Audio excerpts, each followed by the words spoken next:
Sebuah kisah mahakarya terbaik dari S.H. Mintarja yang sangat populer di masanya berlatar belakang kerajaan Singasari. Dengan bangga kami persembahkan kepada sahabat Permata TV tercinta semuanya dengan judul Kisah Pelangi di Langit Singasari.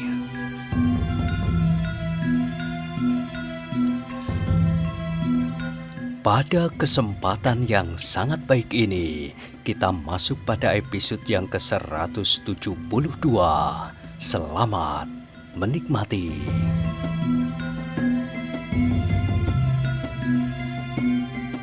Pada episode sebelumnya telah diceritakan, terasa dada Ken Arok menjadi agak lapang dengan keputusannya itu. Ia mengharap tidak mengecewakan Aku Tunggul Ametung. Ia tidak ingin mengundur waktu yang sudah ditetapkan.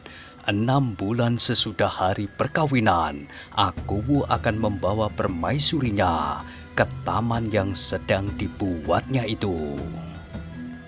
Mudah-mudahan daerah ini telah menjadi daerah yang hijau, desisnya kemudian. Tetapi angan-angan Ken Arok itu tiba-tiba menjadi terganggu. Ia melihat bayangan 3 sosok tubuh mendekatinya. Ia segera mengenal bahwa 2 orang di antara mereka pasti para pengawal yang bertugas berjaga-jaga malam ini. Tetapi siapakah yang seorang?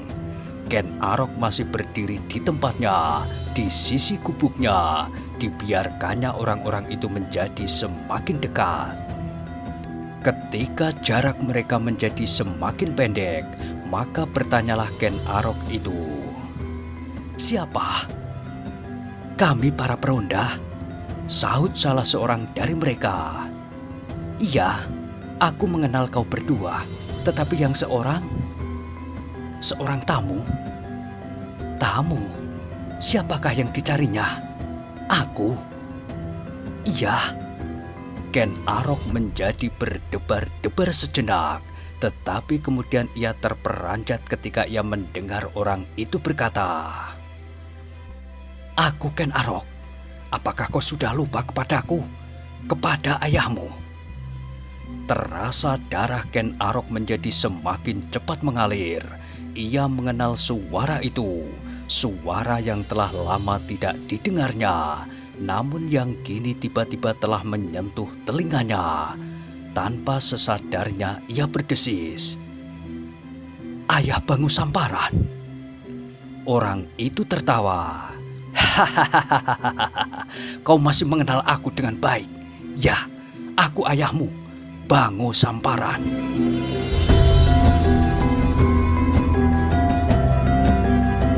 Wajah Ken Arok tiba-tiba menjadi tegang. Ia tidak menyangka sama sekali bahwa ia akan bertemu dengan ayah angkatnya di saat-saat seperti ini. Namun lebih daripada itu, ada perasaan ganjil yang melonjak-lonjak di dalam dadanya. Sebenarnya lebih baik baginya apabila ia tidak pernah lagi bertemu dengan orang itu, dengan Bangu Samparan. Tetapi orang itu telah berdiri di hadapannya dan ia tidak lagi dapat menolak. Aku senang sekali dapat menemuimu di sini, Ken Arok," berkata Bangu Samparan. "Ya ayah." Begitu saja meluncur jawaban dari mulut Ken Arok. Kini ketika orang itu telah berdiri benar-benar di hadapannya, ia melihat kedua peronda dan Bangu Samparan berhenti sejenak. Namun kemudian ayah angkatnya itu melangkah maju, mendekap pundaknya dan berkata, "Kau gagah benar anakku. Aku tidak menyangka bahwa kau akan menjadi seorang pelayan dalam yang baik, bahkan seorang prajurit yang mumpuni." "Terima kasih ayah," sahut Ken Arok.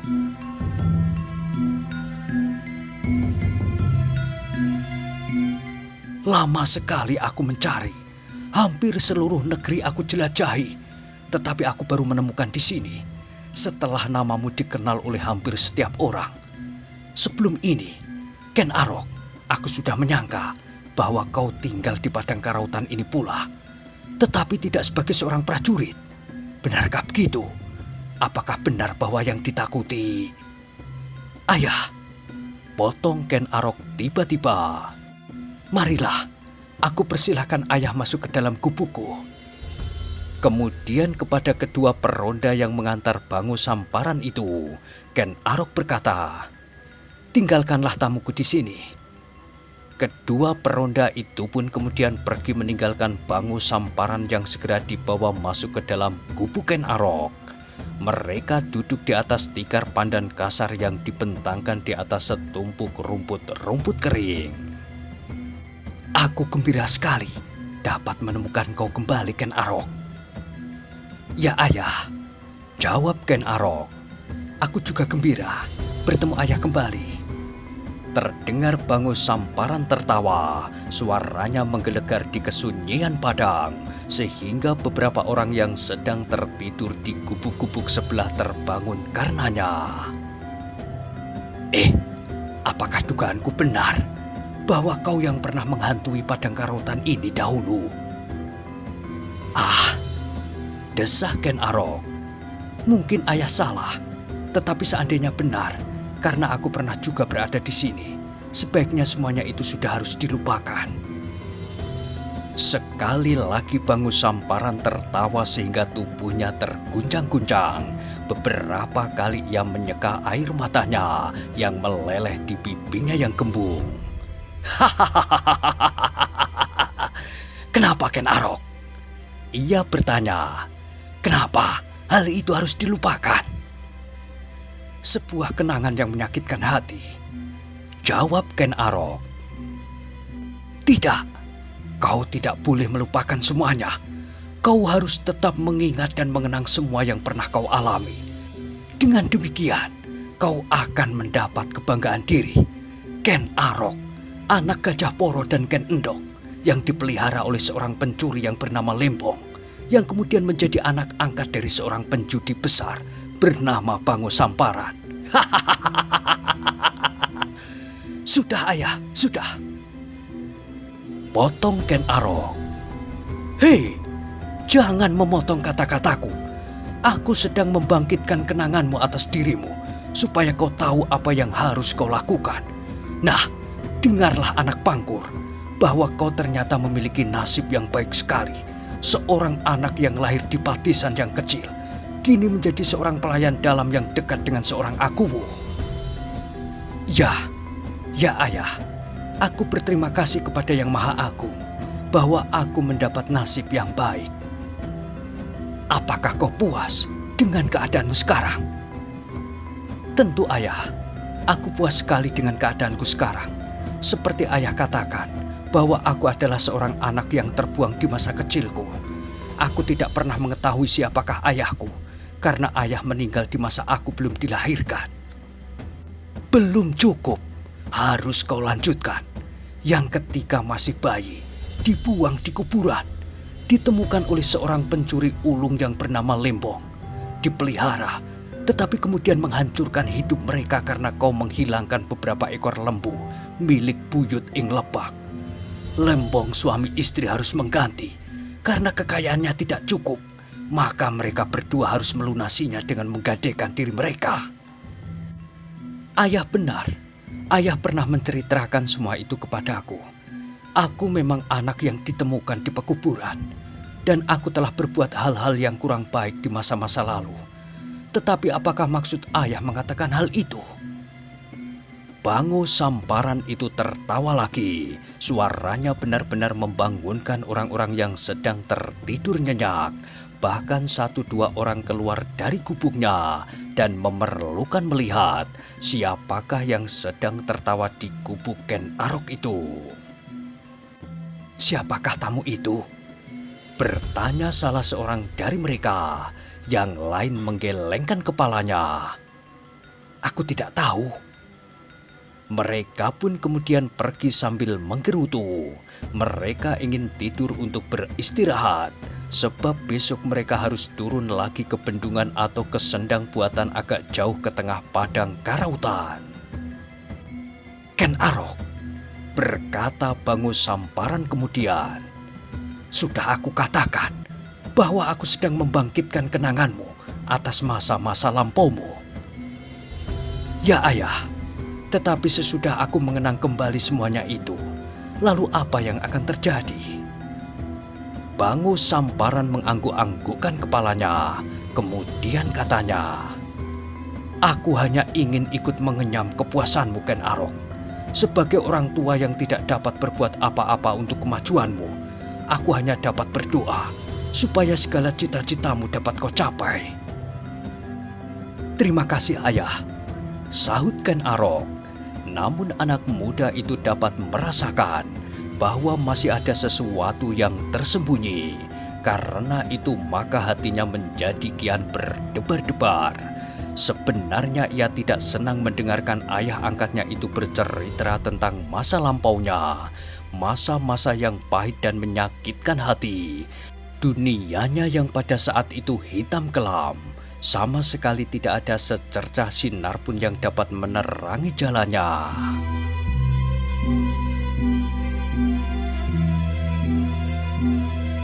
Ia mendengar kalimat-kalimat yang aneh yang menyentuh hatinya seperti embun di malam yang panas adalah dari mulut Guru Mahesa Agni. Kemudian pertemuannya dengan seorang Brahmana yang telah membawanya ke jalan yang terang yang sekarang ini sedang dilaluinya. Tiba-tiba ayahnya, ayah yang memeliharanya di dunia yang kelam itu, kini datang lagi kepadanya. Tiba-tiba Ken Arok melihat Bangu Samparan menggeser duduknya setapak maju. Terdengar orang itu menarik nafas dalam-dalam. Kemudian patah-patah ia berkata, Ken Arok, setelah kau menjadi orang yang terhormat sekarang ini, apakah kau benar-benar sudah menjadi puas?" "Tentu, Ayah, sudah aku katakan." Bangu Samparan mengangguk-anggukkan kepalanya. "Ken Arok, aku kira tidak ada seorang pun di dunia yang nasibnya sebaik nasib yang kau bawa itu. Kau ingat pada saat aku menemukanmu?" Ken Arok menganggukkan kepalanya. "Iya," jawabnya singkat. Bagaimanapun ia tidak senang mendengar kata-kata ayah angkatnya itu, tetapi ia tidak dapat mencegahnya. Pada waktu itu, Bangu Samparan meneruskan, "Aku sedang prihatin. Harta bendaku habis ditelan oleh permainan judi, sehingga aku lari dari Karuman karena aku tidak dapat membayar kekalahanku. Pada waktu itu, aku hampir-hampir membunuh diriku dalam persembunyianku di Rabu Jalu. Ketika aku menemukanmu pada saat itu, Arok, tiba-tiba timbul kembali gairahku untuk menebus kekalahanku. Ternyata dengan membawamu kembali ke medan perjudian, aku mendapatkan kembali semua kekalahanku. Kau ingat?" Ken Arok mengangguk, tetapi wajahnya menjadi semakin buram.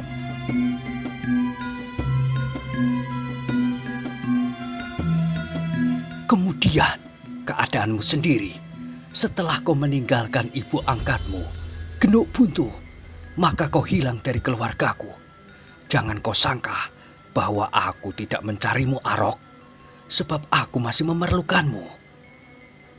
Hanya supaya ayah selalu menang berjudi." Bangu Samparan tertawa. "Sebagian, tetapi ibu angkatmu sangat merindukanmu. Mungkin kau tidak dapat hidup bersama-sama dengan anak-anak istriku yang muda itu. Tetapi apabila kau sekali menjenguk ibu angkatmu, ia pasti akan bergembira sekali."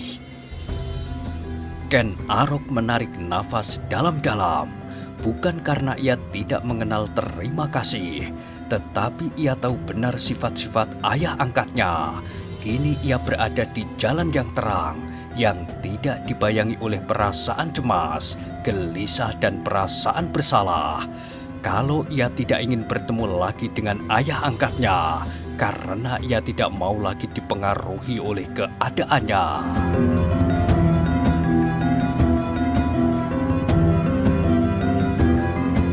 "Aku masih belum dapat mempercayai keteguhan hatiku sendiri," desis Ken Arok di dalam hatinya. "Ken Arok, Berkata Bango Samparan itu kemudian, "Apakah kau benar-benar sudah melupakan ibu angkatmu?" "Tidak, Ayah," sahut Ken Arok. "Aku tidak pernah melupakannya." "Kenapa kau tidak pernah mengunjunginya?" "Aku belum sempat, Ayah." Bango Samparan tertawa. Katanya,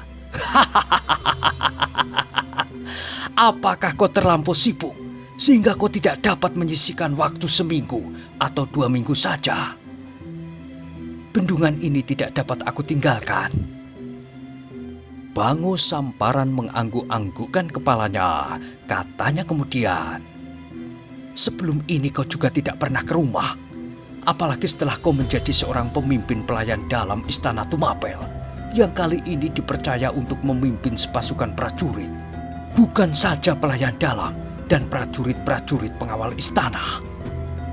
Ken Arok menggigit bibirnya, tetapi ia masih berdiam diri. "Seharusnya ibumu melihat kau dalam keadaan sekarang, gagah dan tampan. Sepantasnya kau bukan anak angkatku, tetapi kau lebih pantas menjadi anak kandungku. Keperkasaanmu, ketampananmu lebih mirip aku daripada orang tuamu sendiri." Ken Arok masih berdiam diri. "Arok," berkata Bango Samparan seterusnya, "apakah kau dapat mengunjungi aku beberapa hari saja?" "Lain kali, Ayah." Akhirnya Ken Arok menjawab. Bango Samparan mengerutkan alisnya. "Keadaanku sudah terlampau parah." "Kenapa?" "Seperti pada saat aku menemukan kau. Nah, apabila kau berada bersamaku ke medan perjudian, maka aku mengharap kekalahanku itu akan dapat aku ambil kembali." "Ah," desah Ken Arok. "Ayah terlampau mempercayai keajaiban. Pada waktu itu aku kira hanya suatu kebetulan saja bahwa ayah memenangkan kembali kekalahan itu. Sama sekali bukan karena ayah pergi bersamaku." "Tidak, Arok, tidak. Kaulah yang telah menyebabkan aku memenangkan perjudian itu. Aku yakin." Seolah-olah aku mendengar suara dari tempat yang tidak aku mengerti, yang mengatakan bahwa kau memang mempunyai nasib yang baik. Ken Arok menarik nafas dalam-dalam. Kemudian ia menjawab, "Seandainya demikian, maka aku pun tidak akan pergi." Bango Samparan membelalakkan matanya. "Kenapa?"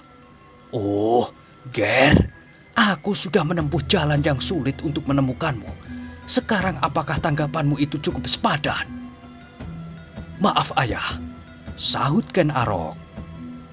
"Aku sama sekali tidak mengabaikan kedatangan ayah. Tetapi aku tidak dapat memenuhi permintaan itu apabila ayah hanya membutuhkan aku sekedar untuk memenangkan perjudian." "Oh, itulah kenyataan yang aku hadapi sekarang. Ken Arok, memang jauh berbeda kasih seorang ayah dan ibu kepada anaknya dibandingkan dengan keadaan sebaliknya.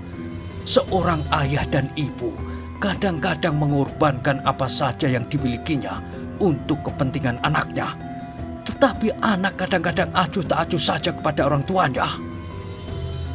Ken Arok mengerutkan dahinya. Sejenak ia berdiam diri sambil merenungi wajah ayahnya. Bango Samparan kini sudah tidak tertawa dan tidak tersenyum lagi.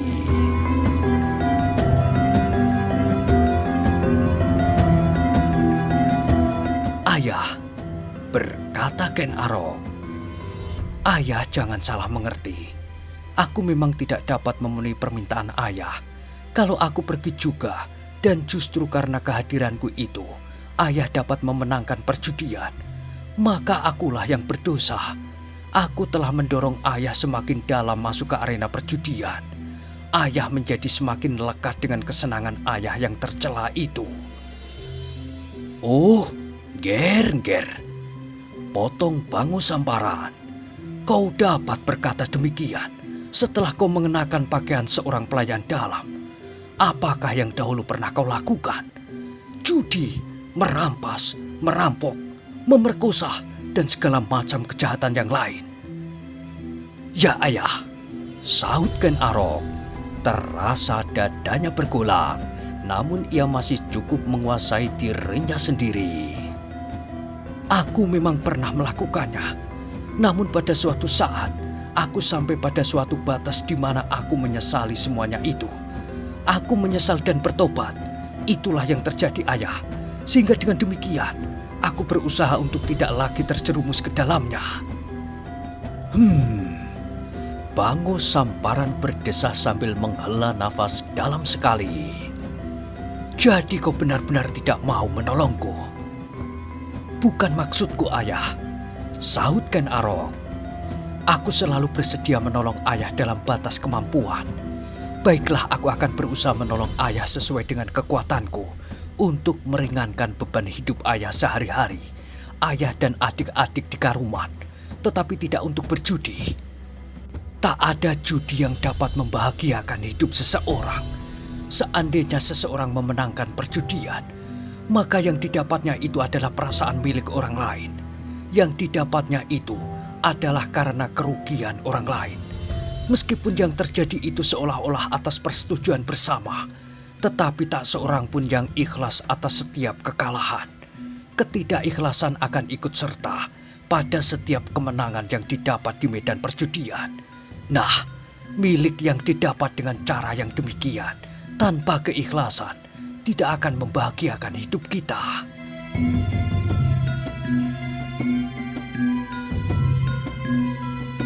Wajah Bango Samparan menjadi semakin berkerut-merut.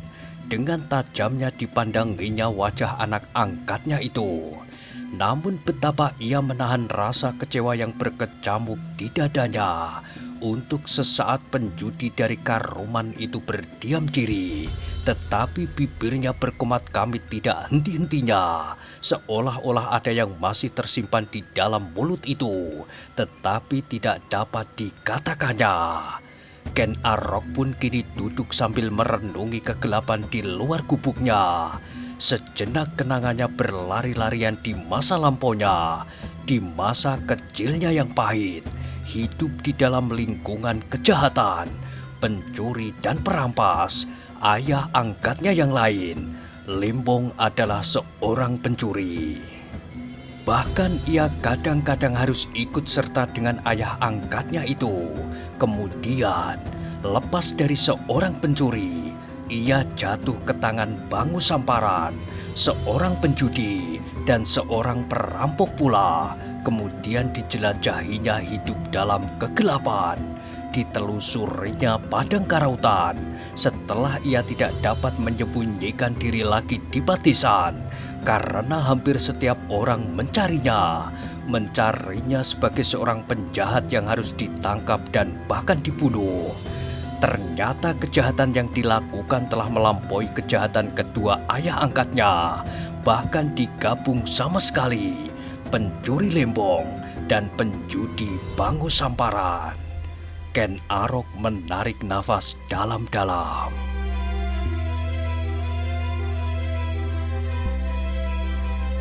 Untunglah aku bertemu dengan orang-orang yang berhasil menarik aku keluar dari dunia yang hitam pekat itu. Anak muda itu terkejut ketika ia mendengar ayah angkatnya bergumam lirih. Aku tidak mengerti. Ken Arok berpaling. Apa yang tidak ayah mengerti? Kau. Kenapa aku? Kau benar-benar melupakan aku dan ibumu, apalagi adik-adikmu. Sudah aku katakan ayah, aku akan memberi ayah bantuan sesuai dengan kekuatanku. Apa yang dapat kau berikan? Kau tidak lebih dari seorang pelayan dalam. Kedudukanmu masih belum cukup tinggi. Seorang perwira rendahan. Coba apa yang akan kau berikan kepadaku? Uang setiap selapan? Atau mungkin akan membeli sawah untuk aku? Atau apa? Bango Samparan berhenti sejenak. Tidak ada gunanya. Berapa banyak kau akan memberikan uang kepadaku? Apabila kau tidak ikut serta ke perjudian, maka uang itu akan habis tidak sampai 1 malam. Sawah? Aku tidak biasa bekerja di sawah. Yang selalu kulakukan adalah duduk di medan judi. Atau kalau aku sudah kehabisan akal, aku akan dapat merampas milik orang lain. Merampok di jalan-jalan sunyi atau di rumah-rumah orang kaya. Seperti yang pernah kau lakukan.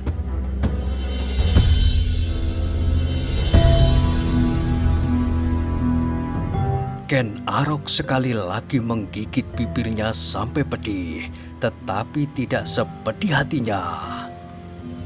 "Ayah," berkata Ken Arok, "kalau ayah mau mendengar kata-kataku, semuanya jangan ayah lakukan. Ayah akan berhadapan dengan prajurit Tumapel, sedangkan aku adalah satu di antara mereka. Seandainya tidak demikian, seandainya tidak berhadapan dengan prajurit Tumapel sekalipun, maka hidup ayah akan menjadi semakin kisruh. Ayah tidak akan dapat lagi merasakan kehidupan keluarga. Kalau kau salah seorang dari prajurit Tumapel, kau mau apa?" desis Bangu Samparan. "Apakah kau akan menangkap aku?" Ken Arok menggelengkan kepalanya. "Tidak ayah, tetapi ayah menempatkan aku pada keadaan yang sulit." Sahut Bangu Samparan, "Kau hanya memikirkan dirimu sendiri. Kau tidak memikirkan aku dan keluargaku, adik-adikmu, dan ibu angkatmu yang telah memeliharamu pada saat-saat kau hampir mati kelaparan. Apakah dengan demikian, ayah juga tidak hanya memikirkan diri ayah sendiri? Coba, seperti cerita ayah sendiri, seandainya ayah tidak seolah-olah mendengar suara dari langit, bahwa seorang anak yang hampir mati kelaparan yang ayah temui itu akan dapat memberikan nasib yang baik bagi ayah. Apakah kira-kira ayah akan mau memeliharanya? Sedangkan ayah sendiri pada waktu itu hampir membunuh diri karena kekalahan ayah yang tidak tertanggungkan. Dan sekarang, bukankah ayah juga hanya memikirkan diri ayah sendiri tanpa memperhitungkan bagaimanakah aku dan sedang dalam kewajiban apakah aku sekarang? Ayah hanya ingin supaya aku datang ke Karuman, menunggui ayah berjudi seperti pada saat aku masih terlampau muda untuk mengerti tentang diri sendiri, pada saat aku masih kanak-kanak. Sedangkan aku sekarang adalah seorang pelayan dalam istana Tumapel. Coba ayah bayangkan, apakah aku akan dapat duduk diam di belakang ayah yang lagi berjudi, padahal di lambungku tersangkut pedang seorang pelayan dalam?" Bangu Samparan mengerutkan dahinya. Sekali lagi ia terdiam meskipun bibirnya selalu bergerak-gerak. Ia tidak dapat mengatasi kata-kata anak angkatnya itu. Karena itu maka harapannya untuk membawa Ken Arok ke arena perjudian menjadi semakin kabur. Ternyata Ken Arok telah benar-benar meninggalkan cara hidupnya yang lama. Tiba-tiba Bangu Samparan itu mengangguk-anggukkan kepalanya. Katanya kemudian perlahan-lahan, "Jadi aku sudah tidak akan dapat mengharapkan kau lagi, Ken Arok. Untuk kepentingan yang ayah maksudkan, sayang ayah, aku kira ayah memang sudah tidak dapat mengharapkan aku lagi." "Kalau begitu, baiklah Ken Arok. Aku akan mencari jalan untuk melepaskan diri dari kesulitanku kali ini." "Apakah yang akan ayah lakukan?" "Entahlah, melakukan kejahatan." "Tidak, bukankah kau tidak sependapat?" "Lalu apa?" "Mungkin aku akan pergi ke Rabut Jalu." "Untuk apa? Apakah ayah akan bertapa lagi di sana?" "Aku sudah tidak mempunyai harapan. Dahulu aku bertapa di Rabut Jalu. Bahkan hampir aku membunuh diri dengan caraku. Tetapi waktu itu aku menemukan seorang anak yang bernama Ken Arok. Sekarang aku tidak akan dapat menemukannya lagi." "Lalu untuk apa ayah pergi ke Rabut Jalu?" "Aku akan melakukan yang dahulu tidak sempat aku lakukan. Lebih baik aku mati daripada melihat keluargaku yang akan mati kelaparan." Dada Ken Arok berdesir mendengar kata-kata ayah angkatnya itu. Sejenak ia berdiam diri memandangi wajah Bangu Samparan yang menjadi buram. Namun dalam pada itu, Ken Arok masih sempat menangkap kesan-kesan tentang wajah itu, kasar dan bahkan keras, sehingga timbul kebimbangan di dalam hati.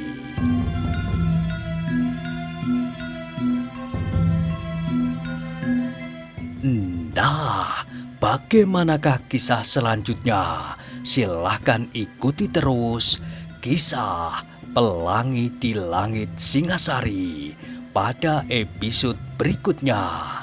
Sampai jumpa.